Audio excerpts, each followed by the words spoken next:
श्रीमद् भागवत गीता पंचम अध्याय। अर्जुन वाच। अर्जुन बोले, हे कृष्ण, आप कर्मों के संन्यास की और फिर कर्मयोगी प्रशंसा करते हैं, इसलिए इन दोनों में से जो एक मेरे लिए भली भांति निश्चित कल्याणकारक साधन हो उसको कहिए। श्री भगवान वाच। श्री भगवान बोले, कर्म संन्यास और कर्मयोग ये दोनों ही परम कल्याण के करने वाले हैं, परंतु उन दोनों में कर्म संन्यास से कर्मयोग साधने में सुगम होने से श्रेष्ठ है।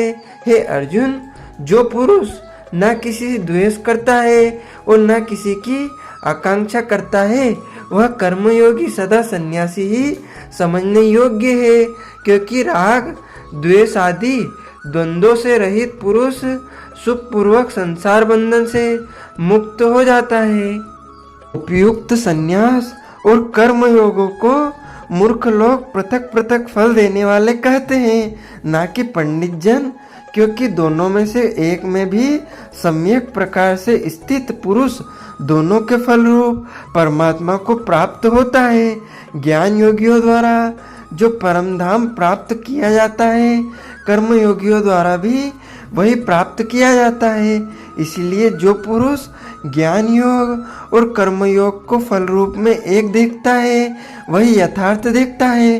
परंतु हे अर्जुन, कर्म योग के बिना संन्यास अर्थात मन, इंद्रिय और शरीर द्वारा होने वाले संपूर्ण कर्मों में कर्तापन का त्याग प्राप्त होना कठिन है, और भागवत स्वरूप को मनन करने वाला कर्मयोगी परब्रह्म परमात्मा को शीघ्र ही प्राप्त हो जाता है, जिसका मन अपने वश में है, जो जितेंद्रिय एवं विशुद्ध अंतःकरण वाला है, और संपूर्ण प्राणियों को आत्मा रूप परमात्मा है जिसका आत्मा है। ऐसा कर्मयोगी कर्म करता हुआ भी लिप्त नहीं होता।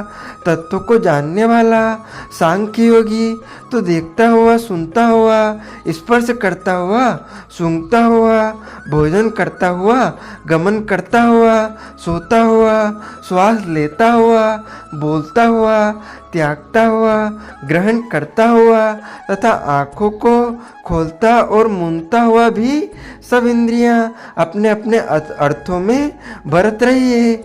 इस प्रकार समझकर निसंदेह ऐसा मानो कि मैं कुछ भी नहीं करता हूँ।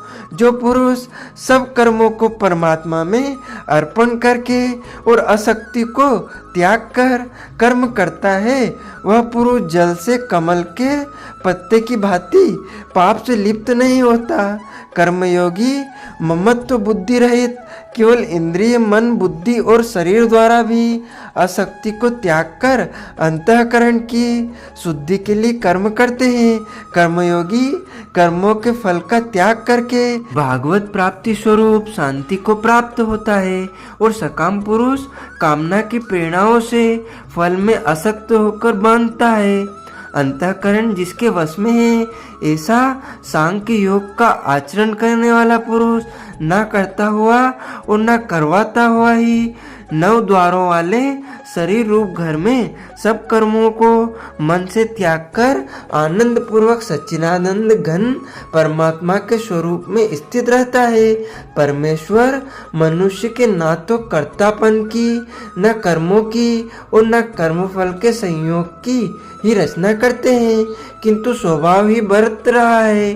सर्वव्यापी परमेश्वर भी न किसी के पाप कर्म को और न किसी के शुभ कर्मों को ही ग्रहण करता है, किंतु अज्ञान के द्वारा ज्ञान ढका हुआ है, उसी के सब अज्ञानी मनुष्य मोहित हो रहे हैं। परंतु जिनका वह अज्ञान परमात्मा के तत्व ज्ञान द्वारा नष्ट कर दिया गया है, उनका वह ज्ञान सूर्य के दृश्य उस सच्चिदानंद घन परमात्मा को प्रकाशित कर देता है।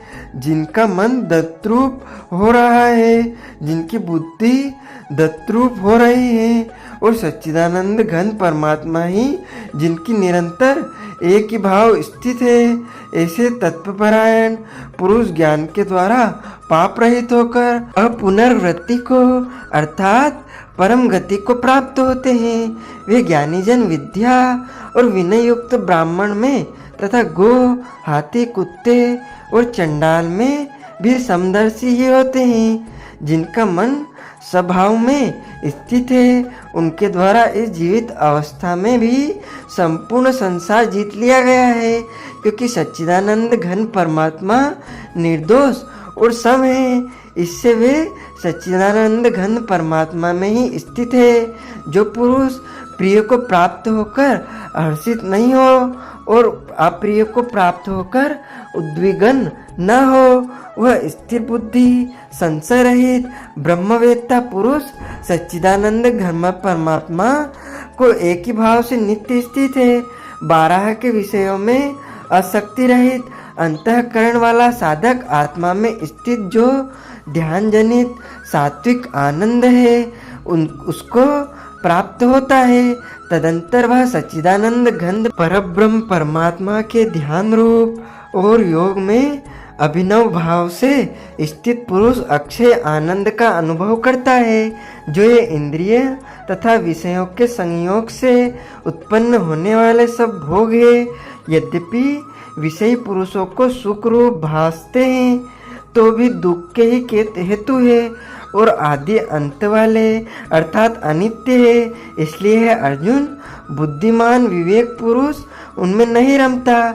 जो साधक इस मनुष्य शरीर में शरीर का नाश होने से पहले पहले ही काम क्रोध से उत्पन्न होने वाले वेग को सहन करने में समर्थ हो जाता है, वही पुरुष योगी है और वही सुखी है। जो पुरुष अंतरात्मा ही सुख वाला है, आत्मा में ही रमण करने वाला है तथा जो आत्मा में ही ज्ञान वाला है, वह सच्चिदानंद घन परब्रह्म परमात्मा के साथ एक ही भाव को प्राप्त सांख्य योगी शांत ब्रह्म को प्राप्त होता है। जिनके सब पाप नष्ट हो गए हैं, जिनके सब संशय ज्ञान के द्वारा निवृत्त हो गए हैं, जो संपूर्ण प्राणियों के हित में रहते और जिनका जीता हुआ मन निश्चल भाव से परमात्मा में स्थित है, वे ब्रह्मवेत्ता पुरुष शांत ब्रह्म को प्राप्त होते हैं। काम क्रोध से रहित जीते हुए चित्त वाले परब्रह्म परमात्मा साक्षात्कार किए हुए ज्ञानी पुरुषों के लिए सब ओर से शांत परब्रह्म परमात्मा ही परिपूर्ण है।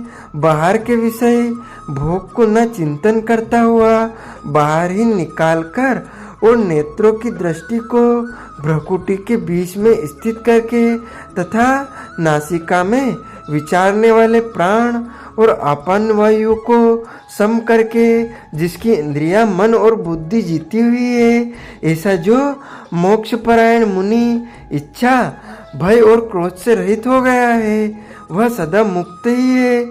मेरा भक्त मुझको सब यज्ञ और तपों का भोगने वाला, संपूर्ण लोकों के ईश्वरों का भी ईश्वर तथा संपूर्ण भूत प्राणियों का सौहार्द अर्थात स्वार्थ रहित दयालु हो और प्रेमी, ऐसा तत्व में जानकर शांति को प्राप्त होता है। ओम तत्सदिति। श्रीमद् भागवत गीता उपनिषदसु ब्रह्म विद्यायाम योग शास्त्रे श्री कृष्ण अर्जुन संवादे कर्म संन्यास योगो नाम 5वां अध्याय संपूर्ण है। यानी कि 5वां अध्याय यहाँ पर संपूर्ण होता है। बोलिए श्री कृष्ण चंद्र भगवान की जय।